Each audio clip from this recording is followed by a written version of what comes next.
Can AI systems detect complex diseases as accurately as human doctors can, sending messages without Wi-Fi or mobile signal? It's already possible, and it could be a game changer for emergencies. In times of conflict, social media is flooded with AI-generated videos. We'll show you how to tell what's real and what's not. And WhatsApp is introducing ads.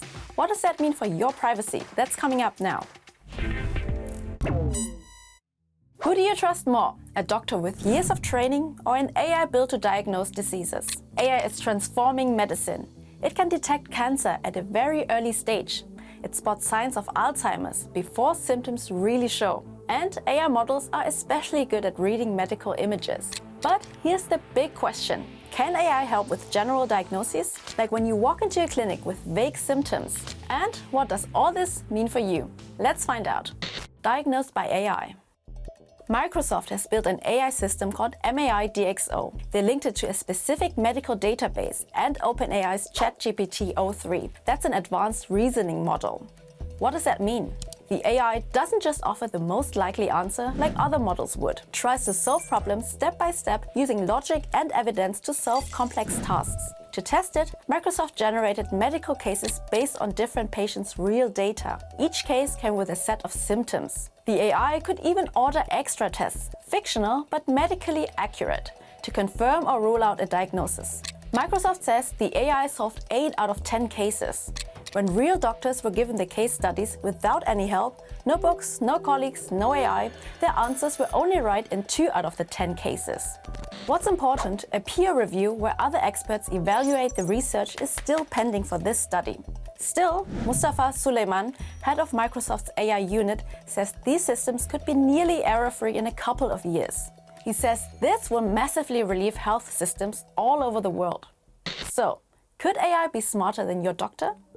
Well, in specific cases, it already kind of is, especially when it comes to medical image recognition, like analyzing brain scans.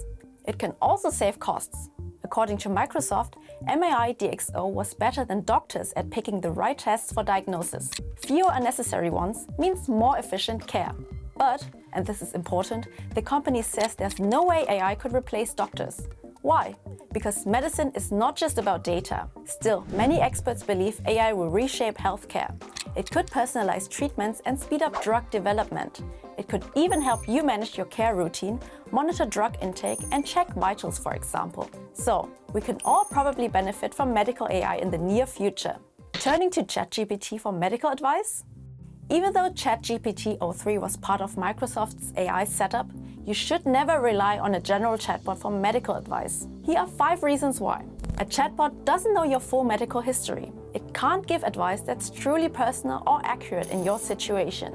An AI chatbot can't examine you or order tests, and those are often needed to figure out what's really going on with your health.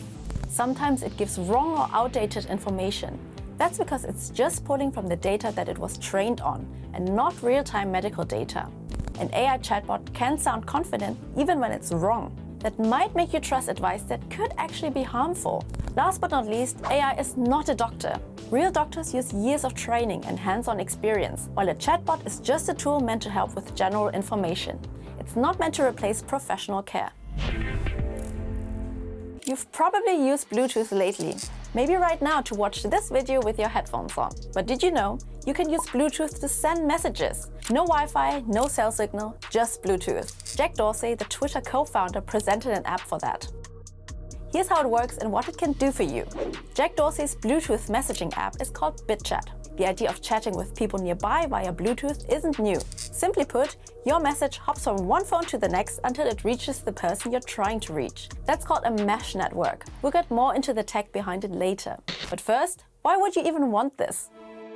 Here are 3 use cases. Staying connected in rural areas. In places without cell towers or internet, Bluetooth could be an option. Using Bluetooth messaging apps, people could set up their own communication networks. No extra infrastructure needed. The more people join in, the bigger the network, and messages can travel farther. Bluetooth messages work without accounts, email addresses, or phone numbers. So they could be an alternative for users that don't want to hand their data to big companies like Meta. Communication during natural disasters. When disaster hits, like an earthquake or a hurricane, cell towers are often down. Mesh networks can help people stay in touch. They are quick to set up, so first responders and locals can coordinate fast. When an earthquake hit Mexico City in 2017, people used the app Bridgeify to stay connected. Secure messaging during protests. In 2019, during the Hong Kong protests, people used Bluetooth messaging to organize. Messages never go through servers. They're stored on your phone, encrypted, and passed along device by device. You should know that Bluetooth communication has its limits. It only works if enough people nearby have the app, and it's not made for sending big files or media.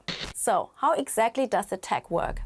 Bluetooth connects two devices over short distances using invisible radio waves. When two devices pair, they pick a specific frequency, like a channel, so they only talk to each other, not to other nearby devices. Once paired, the devices can send data back and forth. What makes Bluetooth so secure, transmitted data between paired devices is encrypted and never runs through external infrastructure. Plus, the paired devices switch channels about 1,600 times per second. So, even if a hacker manages to get into a specific channel, they only get a tiny fraction of data. The range for messaging is about 100 meters. For longer distances, apps use a mesh network. Many devices link up, so messages can hop between them. As users move, they form clusters of devices that can talk to each other. Devices close to another cluster connect those two, and so on. Still, only the sender and receiver can read the messages. Everyone else just passes it along, like a sealed envelope. Would you use Bluetooth messengers? Let us know. Have you seen these videos lately? Some look like war movies, but they're not real. Social media is flooded with dramatic clips claiming to show the Israel-Iran war. But a lot of them are AI fakes or old footage from completely different conflicts. Here's what you need to know to tell fact from fiction. Strikes, counterstrikes, and ceasefires. The Israel-Iran war was confusing. In times like these, misinformation spreads like wildfire. Studies show that fake news spread much faster on social networks than real news. Why? Because it often is emotional, dramatic, and grabs attention. Social media algorithms love that. Even worse, some fake videos get reposted by government officials or even by news outlets, making them seem legit. Here's what's out there and how you can spot it. Recycled footage. Take this viral video. It claims to show an Israeli strike on Iran. Millions watched it, but it's from 2003 and shows US bombings in Iraq. How can you check for accuracy?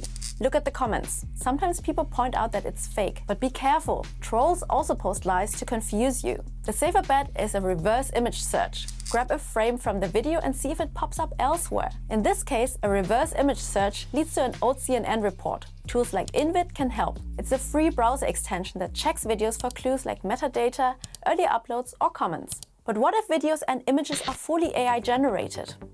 Here's a video claiming to show a pro-Israel protest in Iran. Looks pretty real, but it's 100% AI generated. How can you tell? Look for glitches, like these flags appearing out of thin air.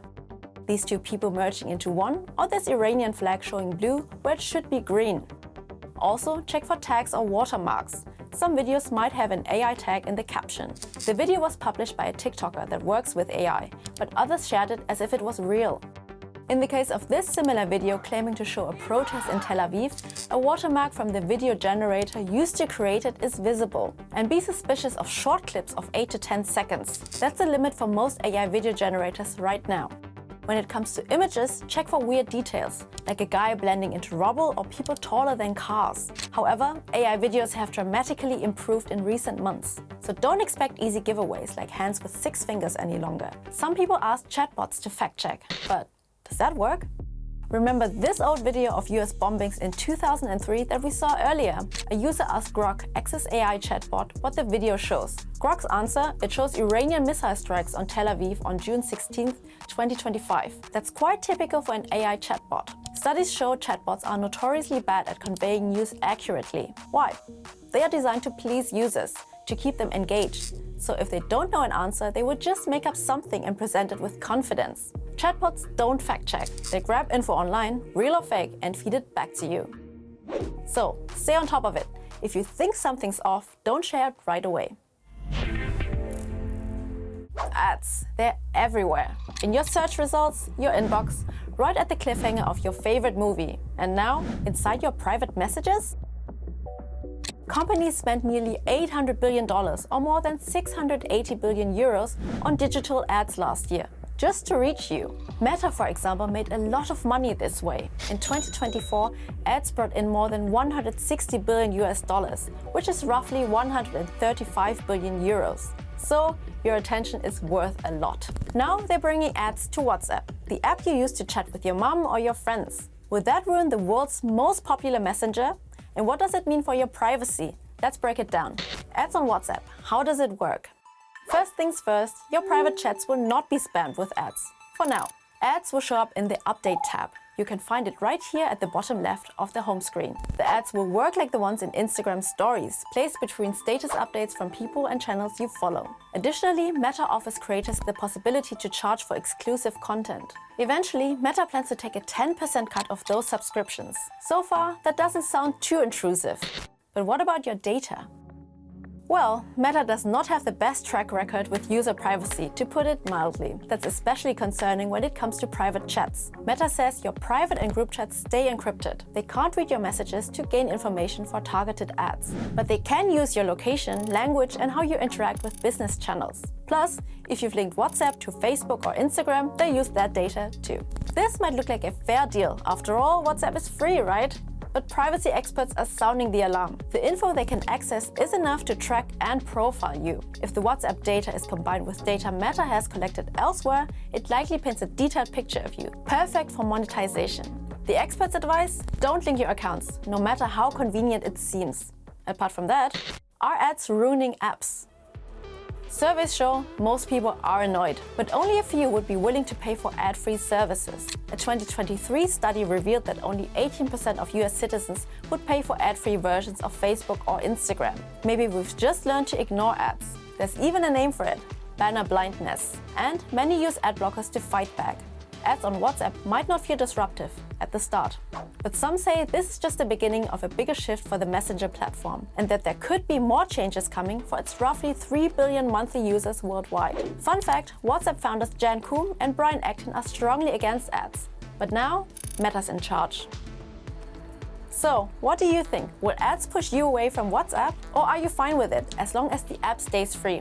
Let us know. That's all from me today. Bye and see you next time.